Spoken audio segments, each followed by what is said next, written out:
that it is looking for. These women and children were made refugees last night for the second time.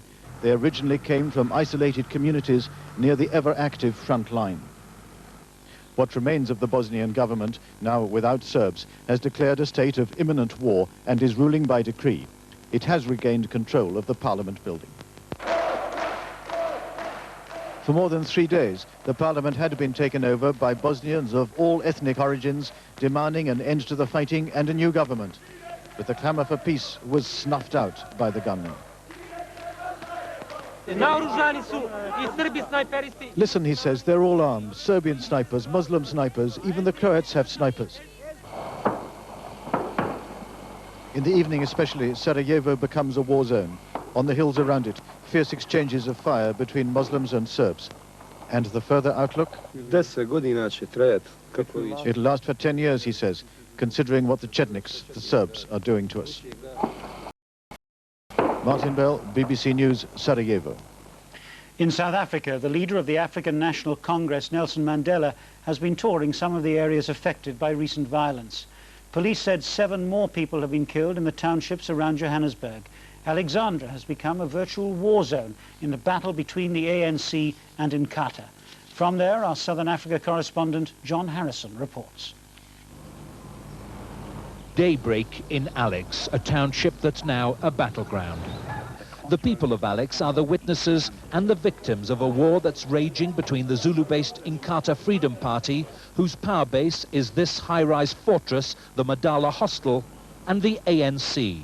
Flames engulf one section of the town.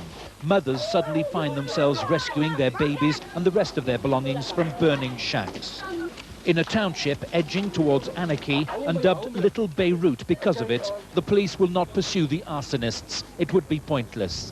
This woman, a mother of 4 children, was forced from her home by thugs outraged that she wasn't an Inkatha supporter. Her neighbour, Jelena, whose family survives beneath canvas and plastic sheeting, said it's the children who suffer most. They feel bad because they keep on asking, Mama, when are we going back to our place?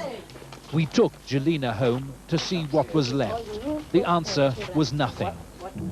Gone was the TV, cooker, cupboards, sofas, chairs. Everything in the house. I haven't got nothing now.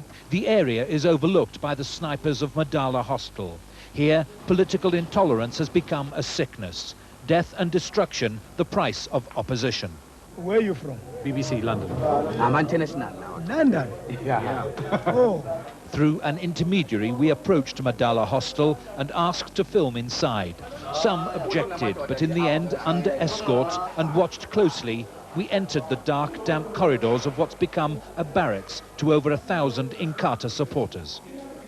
The flags and the membership cards confirm the necessary credentials for residents. Non-members have been evicted. Hygiene is hardly a priority, but conditions here are surely better and safer than for those outside caught in the crossfire. A sudden storm sends residents scurrying. The day had passed without a shot fired, and the rain, we thought, would surely help keep the peace. But with sunset, we were proved wrong. A handful of people on their way home arrived instead at Alexandra Clinic, shot by snipers from Madala Hostel. For the medical staff, it was the end of what's become a normal day in Alex, with one casualty after another, adding to the list of victims of South Africa's war in the townships. Since we arrived at dawn, Alexandra has had 12 hours of daylight and 12 hours of relative peace. But in just 2 hours of darkness, 4 men have been shot. We are now having to leave the township because a nighttime curfew is about to be imposed. Daylight could well reveal more casualties. John Harrison, BBC News, Alexandra Township. The season's first major golf tournament, the US Masters, has opened in Augusta, Georgia. The defending champion, Britain's Ian Woosnam, was among the last to tee off. And a short while ago, he was on level par after 10 holes on his first round. The early leader was the American Lanny Wadkins, who finished 7 under par. Ian Woosnam's recent form has been so bad that he'd have withdrawn from this year's Masters had he not been defending champion. Instead, he drove off amongst Augusta's azaleas and after the 10th hole was level par. Also level, the British amateur Gary Wolstenholme, who led briefly. His modest ambition, he said afterwards, was to simply qualify for the final 2 rounds. The clubhouse leader is the American Lanny Wadkins, playing his 20th Masters and already secure with his 7-under par 65, capped by this putt on the 18th green. There's interest in the big-hitting American John Daly. He said before the tournament that Augusta seemed like heaven, but his round so far is earthbound, 1 over after 9. Nick Faldo, who won in 1989 and 90, has abandoned an intense weightlifting program, lost 10 pounds and returned to a semblance of form. He's 1 under after 12, but Sandy Lyle, champion in 1988, has struggled in the early stages. The challenge of the former British champions is modest so far. And that's the 9 o'clock news and campaign report tonight. Good night.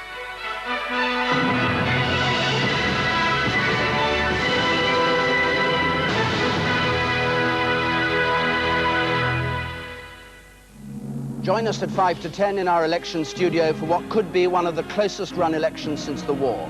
At 10 o'clock, our exit poll will give a first clue to what's happened. At 11 o'clock and from then onwards, as the results pile up, we'll hear declarations and from winners and losers and see who, if anyone, has emerged victorious.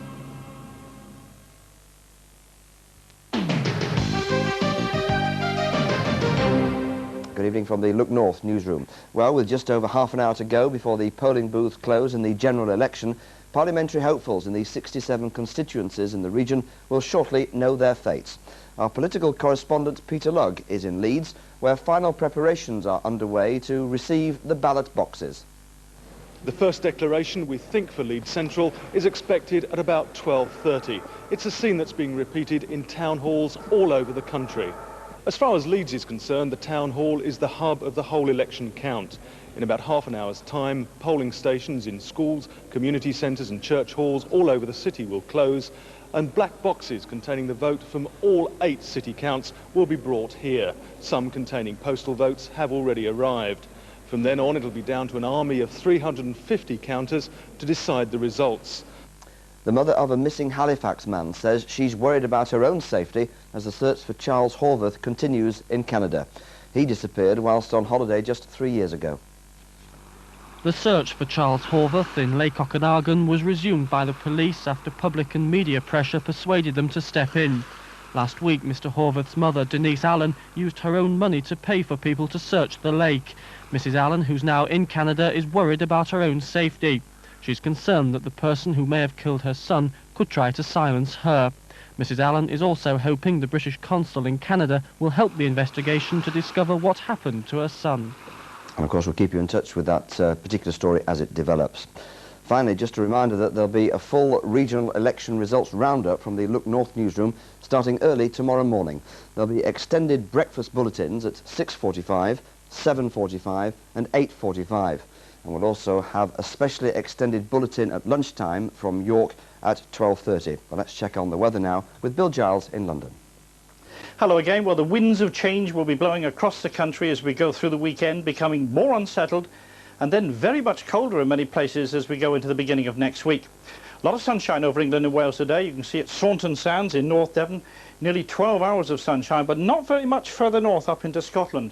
And one look at the satellite picture will show you why. A great mass of cloud sitting up there, and there has been some rain tucked in underneath. And I think, as you can see over the weather map by Monday, there's much colder weather beginning to push its way down. So that change is certainly on the way. Now through tonight, cloudy with bits and pieces of rain in the north and down the western side. A fair amount of cloud down over the rest of Scotland, eastern parts of Ireland as well. But over England and Wales, a clear night, a few mist and fog patches, the Vale of York particularly.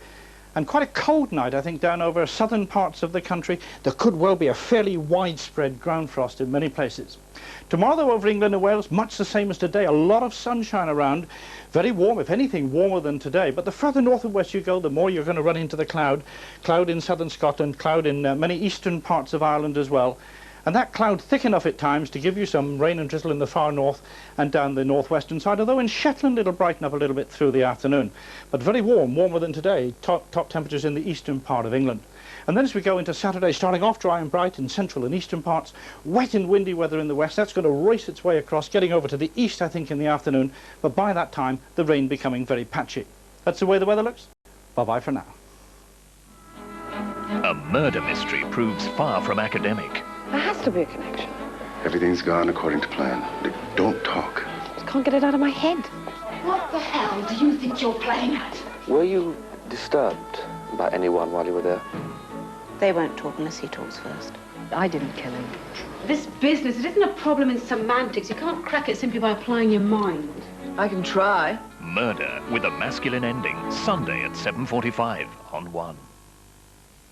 In just over 5 minutes on BBC Two, Treble Top features 3 animated films, including Manipulation, this year's Oscar winner, and Balloon, which won the BAFTA award. Also a new character from Peter Lord, creator of Morph.